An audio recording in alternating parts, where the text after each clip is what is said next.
आपने की भावছেন का साथ सबका विकास ही शुरू होगा, सबका हिसाब नहीं होगा?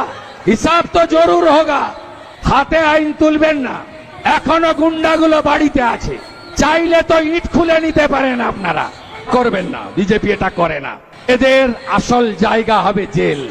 আমি একটাকেও ছাড়বো না, সব হিসাব হবে বন্ধু, শুধু দেখতে থাকো। 2021-এ আপনারা তৎকালীন রাজ্যের মুখ্যমন্ত্রীকে হারিয়ে 1956 ভোটে জিতিয়েছিলেন।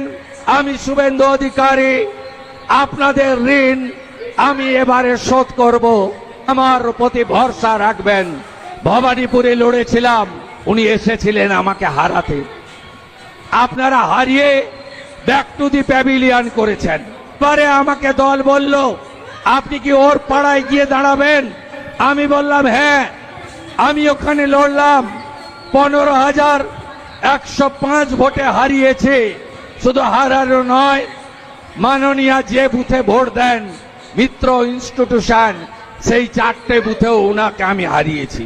16তে 16 হয়েছে এই জেলায়, 56%। পূর্ব মেদিনীপুর 56%। 19-এ আমি বিজেপিতে আসিনি, তখন ছিল 37। 21-এ আমি বিজেপিতে ছিলাম, 44।